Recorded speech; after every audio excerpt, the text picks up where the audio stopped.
भारतीय सेना द्वारा नए डैगर परिवार स्कूल भवन का उद्घाटन समारोह आयोजित किया गया। इस परियोजना को इंद्राणी बालन फाउंडेशन पूना और चिनार कोर द्वारा संयुक्त उद्यम के रूप में विकसित किया गया था। विशेष रूप से विकलांग बच्चों के लिए अक्टूबर 2017 से बारामूला डिवीजन द्वारा परिवार स्कूल चलाया जा रहा है। इस अवसर पर चिनार कोर के GOC lieutenant general DP Pandey, GOC Dagger Division major general Virendra Vats, SSP Baramulla Rayees Mohammad Bhat और एडीसी बारामूला के आह्वान पर बड़ी संख्या में स्थानीय लोगों ने इस आयोजन में शिरकत की। नेशनल कॉन्फ्रेंस से इस्तीफा देने के बाद वरिष्ठ नेता देवेंद्र सिंह राणा और सुरजीत सिंह सलाथिया भाजपा में शामिल हो गए। दिल्ली स्थित भाजपा पार्टी मुख्यालय में आयोजित समारोह में केंद्रीय मंत्री धर्मेंद्र प्रधान, पीएमओ में राज्य मंत्री डॉक्टर जितेंद्र सिंह की उपस्थिति में दोनों नेताओं ने भाजपा का दामन थामा। वहीं ज्वाइनिंग के बाद देवेंद्र सिंह राणा ने कहा कि उनके लिए जम्मू के हित सर्वोपरि हैं और वो जम्मू के लिए कोई भी कुर्बानी दे सकते हैं। वहीं उन्होंने कहा कि जम्मू डिक्लेरेशन पर सभी लोगों को एक मंच पर आना चाहिए।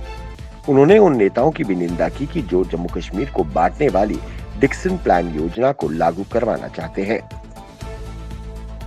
कश्मीर के कुपवाड़ा में 9 और 10 अक्टूबर को भारतीय सेना ने मुख्य रूप से महिला सशक्तिकरण पर ध्यान केंद्रित करते हुए माछिल सेक्टर के निवासियों के लिए संगीत समारोह के माध्यम से एक जागरूकता अभियान का आयोजन किया। माछिल कुपवाड़ा जिले के उत्तर में स्थित है, जहां साक्षरता दर बहुत कम है। इस क्षेत्र की महिलाएं आमतौर पर गृहिणी हैं या वे कृषि और पशुपालन से जुड़ी हुई है। सेना ने कहा कि इस आयोजन का उद्देश्य दुनिया भर की महिलाओं द्वारा किए गए परिवर्तनों से उन्हें परिचित कराना था। कार्यक्रम मेरी जिंदगी भारत की पहली महिला मिशन रॉक बैंड द्वारा आयोजित किया गया था। सेना ने कहा कि वो दिन गए जब महिलाएं सामाजिक बंधन में जकड़ी हुई थीं। आधुनिक दुनिया में स्त्री और पुरुष को एक गाड़ी के 2 पहिए माना जाता है। जम्मू में शिवसेना डोगरा फ्रंट के कार्यकर्ताओं व नेताओं ने आतंकवादियों के खिलाफ पाकिस्तान को लेकर जमकर विरोध प्रदर्शन किया। पुंछ जिले में शहीद हुए जेसीओ सहित 4 जवानों की शहादत पर बोलते हुए अशोक गुप्ता ने कहा कि अब और बर्दाश्त नहीं होता, भारत को आर पार की लड़ाई करनी होगी। उन्होंने कहा कि सरकार को एयर स्ट्राइक और सर्जिकल स्ट्राइक करनी चाहिए, क्योंकि पाकिस्तान अपनी हरकतों से बाज नहीं आ रहा है। जम्मू कश्मीर के 6 जिलों में 18 साल से ऊपर के आयु वर्ग में टीकाकरण का 100% लक्ष्य पूरा कर लिया गया है। सांबा, पुंछ, रामबन और अनंतनाग के बाद शोपियां और बडगाम जिलों में भी पहली डोज का लक्ष्य पूरा कर लिया गया।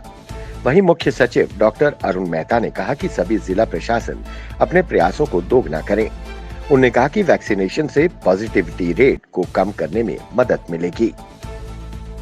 पुंछ के सुरनकोट सेक्टर में 5 जवानों की शहादत के बाद रजौरी के थाना मंडी इलाके में सेना और आतंकियों के बीच गोलीबारी की सूचना है। मिली जानकारी के अनुसार थाना मंडी के बंगानी इलाके में आतंकियों की मौजूदगी की आशंका के चलते गश्त कर रहे सेना के जवानों पर आतंकियों ने गोलीबारी शुरू कर दी, जिसके बाद सेना ने माकूल जवाब दिया है। हालांकि कुछ देर बाद दोनों ओर से गोलीबारी रुक गई है, लेकिन सेना ने इलाके की घेराबंदी कर तलाशी अभियान चलाया हुआ है। जम्मू में all Jammu and Kashmir ITI train CP workers और land donor association Jammu province ने अपनी मांगों को लेकर प्रदेश सरकार के खिलाफ नारेबाजी कर विरोध प्रदर्शन किया।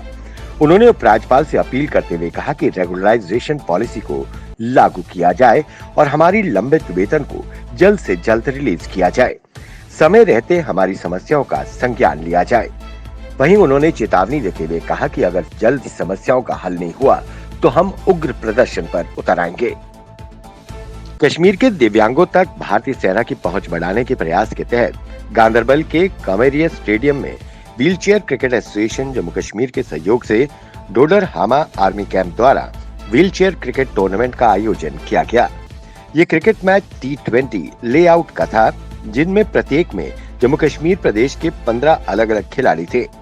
इन टीमों में कई अंतर्राष्ट्रीय व राष्ट्रीय खिलाड़ी शामिल थे, जिन्होंने विभिन्न स्तरों और चरणों में कई मैच खेले। स्थानीय लोगों द्वारा इस प्रकार के टूर्नामेंट के आयोजन को लेकर सराहना की गई। मीरा साहब के गांव कृष्णनगर में कांग्रेस पार्टी की जनसभा को संबोधित करने के बाद जम्मू कश्मीर कांग्रेस कमेटी के प्रधान GA मीर ने कहा कि आगामी विधानसभा चुनाव में भाजपा को बढ़ती महंगाई, बेरोजगारी और आतंकी घटनाओं का जवाब जनता जरूर देगी। अनुच्छेद 370 हटाया गया था तो सरकार बड़े बड़े दावे कर रही थी कि अब जम्मू कश्मीर से आतंकवाद पूरी तरह समाप्त हो जाएगा, मगर ऐसा अभी कुछ भी देखने को नहीं मिल रहा। जीएम मीर ने भाजपा को आड़े हाथों लेते हुए कहा कि एक तरफ लोग आतंकवाद से तबाह हैं, तो दूसरी तरफ महंगाई, बेरोजगारी, पढ़े लिखे युवाओं को सरकारी नौकरी नहीं मिल रही। लोगों ने भाजपा को जिस उम्मीद से वोट दिए थे, आज वही लोग भाजपा को कोस रहे हैं। इसका खामियाजा भाजपा को आगामी विधानसभा चुनाव में भुगतना पड़ेगा।